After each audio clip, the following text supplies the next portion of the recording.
Қазақта сөз бар, дуалы ауыз ақсақалдардың батасы дейді. Соның ішіндегі әркімнің өзінің ата-анасы ең үлкен дуалы ауыз кісілер солар болады. Әрине ол бата деген сөз жалпы Фатиха сүресін біздегілер бата деп кеткен. Жалпы Фатиханың бір мағынасы дұға деген мағына. Сондықтан да дұғасын алу бізге міндетті. Ол енді синоним сөздер қолдана береді. Енді дұға, бата, ақ бата дейді. Жалпы жақсы сөз, жақсы тілек дейді. Оның айналып келген кезде барлығының бір ортақ мағынасы тілеуін тілеп отыру. Сондықтан да ата-ана баласына ешқашанда жамандық тілемейді.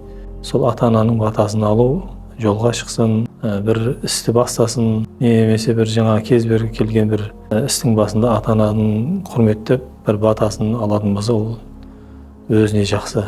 Және келешектегі, өзінің де келешектегі өсіп келе жатқан балаларына ол бір ғибрат болады. Ата-анасының батасын алса, ертеңгі өсіп жатқан балаларды әкем осындай жасайды, мен де сол әкемнен батасын алайын деп, сол әдет ұрпақтан ұрпаққа жалғаса түседі. Сондықтан да батасын алу өте маңызды.